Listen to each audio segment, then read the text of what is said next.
Hello everyone, welcome to triple S. I hope आप सब अच्छे से होंगे। This is part 5 Indian economy MCQ series. तो पार्ट 5 है ये, जिसके अंदर हम प्रीवियस ईयर के एमसीक्यूज को डिस्कस कर रहे हैं। इसी सीरीज को आगे हम कंटिन्यू करते हैं। This my brief introduction. You can stay connected with me on my Instagram handle. Question number 51। Question number 51 को ध्यान से पढ़े और नीचे जवाब दें। क्वेश्चन नंबर 51 क्या बता रहा है? बैंक रेट के बारे में है। बैंक रेट क्या होता है? तो bank rate refer to the interest rate, वो इंटरेस्ट रेट एट विच, जिसके ऊपर क्या होता है। Commercial banks receive deposit from the public, यानी कि आप लोग कमर्शियल बैंक में जाकर पैसे जमा करते हो, तो उसके ऊपर जो इंटरेस्ट होता है, क्या ये वही है? Commercial bank receive deposit from the public. या फिर central bank gives loan to commercial bank, या फिर जो आपका सेंट्रल बैंक है यानी आपका आरबीआई है, वो कमर्शियल बैंक्स को लोन देता है, ये वो इंटरेस्ट है। या फिर गवर्नमेंट लोन्स आर फ्लोटेड, या फिर commercial banks grant loans to the customers. तो ध्यान से पढ़ लीजिए ऑप्शंस को और बताइए इसमें क्या सही जवाब होगा। बैंक रेट क्या होता है, रेपो रेट क्या होता है, रिवर्स रेपो रेट क्या होता है, ये सारी चीज़ें मैंने बहुत अच्छे से पढ़ाई है, शाबाश। तो बैंक रेट क्या होता है? बैंक रेट कुछ नहीं होता, जो आपका रेपो रेट होता है ना, रेपो रेट हमने पढ़ा था कि हमने देखा था कि जब बैंक को पैसे की ज़रूरत होती है तो वो चला जाता आपका आरबीआई के पास। आरबीआई उसे लोन देता है और जो रेट ऑफ इंटरेस्ट चार्ज करता है उसको रेपो रेट बोलते हैं। अब रेपो रेट में बैंक को रखना पड़ता है कुछ कोलेट्रल, लेकिन आरबीआई जब उसको विदाउट कोलेट्रल लोन देगा उसको हम बोलेंगे बैंक रेट। एक तो ये डिफरेंस है, दूसरा ये होता है कि बैंक रेट में ज़्यादा होता है। मान लो कि अगर आपका रेपो रेट 4% है तो जो बैंक रेट होगा वो कुछ 4.25% होगा। आई बात समझ? 25 बेसिस पॉइंट से वो ज़्यादा होता है, 0.25% ज़्यादा रहता है। तो इसका सही जवाब क्या है? सेंट्रल बैंक यानी आपके आरबीआई जब कमर्शियल बैंक को लोन देगा तो उसको क्या बोलेंगे? Bank rate. ओके। उसके बाद है compare to rich people the poor save. अमीर लोगों के मुकाबले में, सवाल ये बता रहा कि अमीर लोगों के मुकाबले में गरीब कितना सेव कर पाता है। Large part of their income, क्या गरीब लोग ज़्यादा पार्ट इनकम का अपना सेव कर पाते हैं? इक्वल पार्ट या दोनों ही सेम पार्ट सेव कर पाते हैं, या फिर उनके कंपैरिजन में कम, या कि अपनी पूरी की पूरी इनकम सेव कर पाते हैं। तो सही जवाब क्या है? कॉमन सेंस की बात है। एक गरीब है, एक अमीर है। अमीर जो है कितना ही खर्चा करेगा, सेव ज़्यादा कर पाएगा। बेचारा गरीब सेविंग तो दूर की बात है, सेविंग तो बहुत दूर की बात है उसके लिए तो जो खर्चा निकालना है वही मुश्किल हो जाता है। तो फिर भी अगर वो सेव करेगा, वो क्या काम करेगा? अपनी इनकम का एक छोटा सा पार्ट वो सेव करेगा। Okay. Question number 53। If there is lack of money supply, अगर मनी सप्लाई कम है, मनी सप्लाई कम है in comparison to the supplies of goods and services, then the possible consequence would be. यानी कि market में क्या है? मार्केट में आपका जो मनी सप्लाई है, मनी सप्लाई कम है, लेकिन जो गुड्स एंड सर्विसेज है, गुड्स एंड सर्विसेज ठीक ठाक आ रही है। सप्लाई तो ठीक है, गुड्स एंड सर्विसेज की सप्लाई अच्छी है, लेकिन पैसा नहीं है लोगों के पास। तो इस केस में क्या होगा? हाइपर इन्फ्लेशन, डिफ्लेशन, डिवोल्यूशन या इन्फ्लेशन? शाबाश, ध्यान से सोचिए, अच्छे से सोचिए और इसका जवाब दीजिए। आपके पास क्या है? मनी सप्लाई आपके पास कम है, मार्केट में पैसा कम है, लेकिन पीछे से सप्लाई जो है, प्रोडक्शन जो हो रहा है, प्रोडक्शन अच्छा खासा हो रहा है, सप्लाई ज़्यादा है, सप्लाई अच्छी खासी आ रही है, पैसा ही नहीं है लोगों के पास। तो इसका ज़रा कॉन्सिक्वेंस देखो। अगर लोग, मान लो मनी सप्लाई कम है, लोगों के पास पैसा नहीं है, तो इसका मतलब डिमांड नहीं उठेगी। क्या? डिमांड नहीं उठेगी, डिमांड कम होगी। ओके।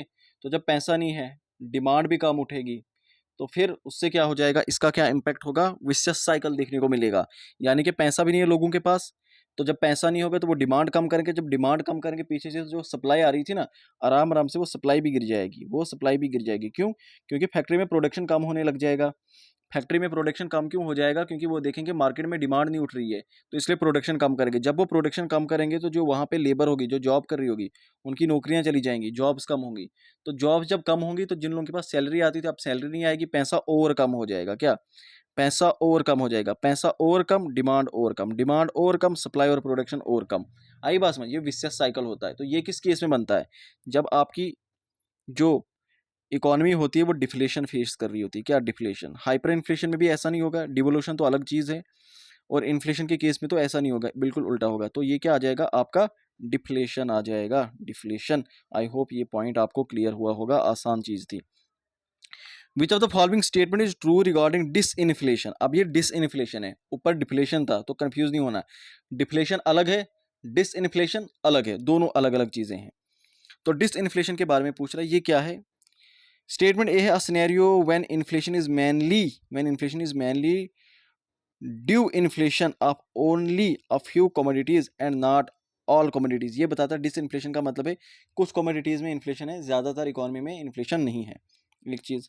फिर उसके बाद ये बता रहा है कि overall decrease in prices over a specified period, एक स्पेसिफाइड पीरियड के लिए इकोनॉमी के अंदर जो है जो प्राइजेज हैं वो ओवरऑल सारी कम हो गई। फिर उसके बाद बताता है decrease in the rate of inflation in a specified period, एक चीज़।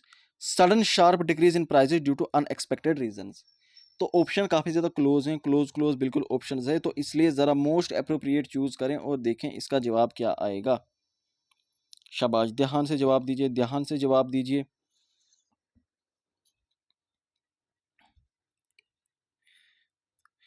देखो, मैंने बताया था इन्फ्लेशन क्या होता है। जब हम बात करते हैं इन्फ्लेशन की तो इसका क्या मतलब है? इन्फ्लेशन क्या होता है? Persistent rise in the journal level of prizes of goods and services. Persistent rise होता है जर्नल लेवल में, चीज़ों के जर्नल लेवल में, प्राइजेज की जर्नल, ओके, उसमें जर्नल गुड्स एंड सर्विसेज की प्राइजेज में। डिसइन्फ्लेशन उसका उल्टा है, यानी इन्फ्लेशन थोड़ा बढ़ रहा है आराम आराम से, डिसइन्फ्लेशन है आराम आराम से वो कम हो जाएगा, आराम, सडनली कम नहीं हो जाएगा, सडनली कम हो जाएगा, नेगेटिव हो जाएगा, वो डिफ्लेशन होगा। डिसइन्फ्लेशन में क्या होगा? डिक्रीज रेट ऑफ इन्फ्लेशन, आराम आराम से डिक्रीज होगा स्पेसिफाइड पीरियड के लिए। ऑप्शन 54 क्वेश्चन नंबर 54 का option C is your right answer, okay. फिर उसके बाद जरा tax imposed on goods imported into and exported out of India is called, यानी कि आप क्या काम कर रहे हो, इंडिया है, इंडिया के बाहर आप एक्सपोर्ट कर रहे हो, तो जब आप एक्सपोर्ट कर रहे होते हो उस वक्त कुछ टैक्स लगाना पड़ता है, या फिर आपके देश में कोई चीज़ आ रही, इंपोर्ट होकर कोई चीज़ आ रही, उसके ऊपर आप टैक्स लगा रहे हो, तो इस टैक्स को हम क्या बोलते हैं? इस टैक्स को क्या? Corporation tax, excise tax, capital gain tax, या कस्टम ड्यूटी? क्या बोलेंगे इसको? कस्टम ड्यूटी बोलते हैं। क्या बोलते हैं इसको? कस्टम ड्यूटी बोलते हैं, ओके। उसके बाद when expenditure exceeds revenue the budget is said to be in, यानी ये बता रहा है कि आपका बजट है, बजट में दो चीज़ें होती हैं, जब सरकार बजट निकालती है दो चीज़ें होती हैं, एक होती है आपकी रिसिप्ट्स, आपका रेवेन्यू, पैसा कहाँ से आएगा, और दूसरा होता है आपका एक्सपेंडिचर, पैसा कहाँ जाएगा। तो पैसा कहाँ से आएगा, पैसा कहाँ को जाएगा? एक्सपेंडिचर। तो ये बता रहा है कि एक्सपेंडिचर एक्सीड्स रेवेन्यू, आपका एक्सपेंडिचर, खर्चा ज़्यादा है, रेवेन्यू कम है, आमदनी अठन्नी, खर्चा 1 रुपया। तो इस कंडीशन में हम क्या बोलेंगे? द बजट, तो हमारा बजट क्या है? बजट हमारा सरप्लस में है, रिवर्स है, डेब्ट है, क्या है? डेफिसिट है, इसको बजट डेफिसिट बोलेंगे, ओके। फिस्कल डेफिसिट भी बोलेंगे। आई बात समझ? फिस्कल डेफिसिट में थोड़ी एक और चीज़ हम देखते हैं, उसमें हम बोरोइंग्स को एक्सक्लूड कर देते, वो अलग चीज़ है। तो इसको हम क्या बोलेंगे? बजट डेफिसिट, यानी कि हमारा उतना रेवेन्यू नहीं है जितना एक्सपेंडिचर है, तो इसके बीच में एक गैप आता है। आई समझ? Budgetary deficit, clear? तो ऑप्शन है इसका सही जवाब है। फिर उसके बाद for economists refers to the amount of a product or service that people are both willing and able to buy, यानी कि ये बता रहा है कि मुझे बताओ ये क्या है। हमने देखना है यहाँ पर आपके कंज्यूमर के पर्सपेक्टिव से, the amount of a product और service that people are willing और एबल टू बाई, ये कौन सी चीज़ है, ये किस चीज़ की डेफिनेशन है? शाबाश, किस चीज़ की डेफिनेशन है ये? What is the thing which is referred to be the amount of product or service that people are both willing and able, लोग उसको खरीदना चाहते हैं, लोग विलिंग है, इसका क्या मतलब? इसका मतलब ये है कि डिमांड है। डिमांड का मतलब ये होता है कि लोग कितना खरीदना चाहते हैं, लोग कितना विलिंग है। सप्लाई जब हम बात करते हैं तो सप्लाई में हम किसका पर्सपेक्टिव देखते हैं? सप्लाई में हम देखते हैं एक फिर्म जो है वो कितनी विलिंग है सेल करने के लिए, ओके। और डिमांड में हम देखते हैं कंज्यूमर कितना विल है खरीदने के लिए। आई बात समझ? ये 58 भी यही क्वेश्चन रिपीट हुआ है। 59 पर्सनल डिस्पोजेबल इनकम पीडीआई, ये क्या होता है? तो पर्सनल इनकम पढ़ाया था, पर्सनल डिस्पोजेबल इनकम पढ़ाया था, बताइए इसका जवाब दीजिए। What is personal disposable income PDI, क्या होता है? शाबाश, पर्सनल इनकम है, अगर उसमें आप टैक्स पेमेंट ऐड करोगे, नॉन टैक्स पेमेंट भी ऐड करोगे, क्या ये आपकी पर्सनल डिस्पोजेबल इनकम होगी? जी नहीं, ये टैक्स जो है ये आपको सरकार को देने पड़ते हैं, नॉन टैक्स पेमेंट भी आपको सरकार को देनी पड़ती है। यहाँ पर भी इनने पर्सनल इनकम में टैक्स पेमेंट को ऐड किया है, ये टैक्स पेमेंट आपकी नहीं है, टैक्स आपको देना है सरकार को। ओके, फिर पर्सनल इनकम में इन्होंने पर्सनल टैक्स पेमेंट माइनस किया है, ठीक किया है। नॉन टैक्स पेमेंट का मतलब होता है टैक्स के अलावा, जैसे कि आपका कहीं चालान कट गया, आपने फीस भरी स्कूल की, कॉलेज की, हॉस्पिटल के लिए फीस भरी, तो वो सरकार को चला जाता है, वो टैक्स नहीं है, वो फीस है। ओके, तो ये आ जाएगा आपका जो पर्सनल इनकम है, जब आप उसमें से personal tax income, non tax payment ये माइनस करते हो तो वो आपकी पर्सनल डिस्पोजेबल इनकम बन जाती है। ओके, यानी कि वो आपको होली सोली वो आपको बिलोंग करेगी। ओके, मेजर द एग्रीगेट, ये कौन सी चीज़ है, ऑप्शन बता रहे हैं इनमें से कौन सा मेजर है। Aggregate of production final goods and services taking place with in the domestic economy during a year. तो कीवर्ड से ध्यान से ज़रा देख लीजिए, aggregate production final goods and services का जो आपकी डोमेस्टिक टेरिटरी में अंदर हो रहा है, तो इनमें से कौन सी चीज़ है। शाबाश। GNP, GNI gross national income, GDP, NNP, national income eight factor cost. तो मोस्ट अप्रोप्रिएट जवाब क्या आएगा आपका, आपका मोस्ट अप्रोप्रिएट जवाब यहाँ पर है जीडीपी। तो जीडीपी क्या होता है, हम देखते हैं डोमेस्टिक इकोनॉमी, हमारी जो डोमेस्टिक टेरिटरी है, चाहे वो हमारी अपनी कंट्री हो या फिर हमारी कंट्री के बाहर पे कहीं कॉन्सुलेट्स हो, कहीं एम्बेसी हो, कहीं हमारा मिलिट्री बेस हो, वहाँ पे भी जो प्रोडक्शन हो रहा है गुड्स एंड सर्विसेज का, वो भी हमारी इकोनॉमिक टेरिटरी का पार्ट बनता है। तो वहाँ पे भी जो final goods and services produce हो जाएंगी वो हमारी जीडीपी के अंदर उसको इंक्लूड करेंगे। तो ऑप्शन बी इसका सही जवाब होगा। Question number 61, the value of GDP at current prevailing prices is, यानी कि आप जीडीपी की वैल्यू निकाल रहे हो जो अभी साल चल रहा है उस साल की प्राइस लेकर, तो ये कौन सा होगा, nominal GDP, current GDP, domestic GDP, real GDP. आज भी मैंने क्लास में ये चीज़ अच्छे से डिस्कस करवाई थी। फिर से इन्फ्लेशन का लास्ट टॉपिक चल रहा था जीडीपी डिफ्लेटर, वहाँ पे मैंने फिर से पढ़ाया था कि करंट ईयर का प्रोडक्शन तो हमेशा लेंगे, प्रोडक्शन तो करंट ईयर का ही होगा, लेकिन अगर हम बेस ईयर की प्राइस लेंगे तो उसको क्या बोलेंगे, और अगर हम करंट ईयर की प्राइस लेंगे तो उसको क्या बोलेंगे। तो बेस ईयर की जब प्राइस लेते हैं तो उसको क्या बोलते हैं, उसको बोलते हैं रियल जीडीपी, और जब करंट ईयर की प्राइस लेंगे उसको क्या बोलते हैं, नॉमिनल जीडीपी। यहाँ पर इसने क्या पूछा है, करंट ईयर की प्राइस, तो क्या आ जाएगा, नॉमिनल जीडीपी। आई बात समझ, और मैंने कहा था नॉमिनल जीडीपी की वैल्यू रियल जीडीपी से ज़्यादा होती है। Fine. Which of the following is not feature of national income, शाबाश, इसका जवाब दो, इनमें से कौन सा नेशनल इनकम का फीचर नहीं है। पढ़ो अच्छे से। It is a macro economic concept. क्या ये मैक्रो इकोनॉमिक है या माइक्रो इकोनॉमिक्स, भाई पूरे देश की नेशनल इनकम पढ़ रहे हो, macro economic concept. Flow concept समझाया था मैंने, स्टॉक एंड फ्लो, इसको at a point of time नहीं, over the period of time, पूरे के पूरे फाइनेंशियल ईयर का पढ़ा जाता है, तो फ्लो कॉन्सेप्ट है। It is always express with reference to financial year के रेफरेंस में इसको एक्सप्रेस किया जाता है, बिल्कुल सही चीज़ है। ओके, उसके बाद है it is included only in intermediate good, इसको सिर्फ इंटरमीडिएट गुड जो है इसके अंदर इंक्लूड किए जाते हैं, तो ये चीज़ गलत है और हमसे यही पूछा है। नॉट अ फीचर, तो कौन सा आ जाएगा फिर, ऑप्शन डी आपका सही जवाब आ जाएगा, क्योंकि इंटरमीडिएट गुड्स नहीं लेते हैं हम, फाइनल गुड्स लेते हैं। अगर इंटरमीडिएट गुड्स लेने लग जाएंगे तो जो फाइनल प्रोडक्ट होगा तो फिर उसमें इंटरमीडिएट भी आपने ली होगी, इंटरमीडिएट कॉस्ट भी ली होगी, तो वो डबल काउंटिंग हो जाएगी, वहाँ पे आपके पास वैल्यू ज़्यादा निकल कर आ जाएगी। Question number 63, if we deduct depreciation को जीएनपी में से निकाल रहे हैं, तो आगे हमारे पास क्या बन जाएगा। भाई आसान सी चीज़ है, मैंने आपको बताया था जब भी जी से डी निकालोगे वो एन बन जाएगा।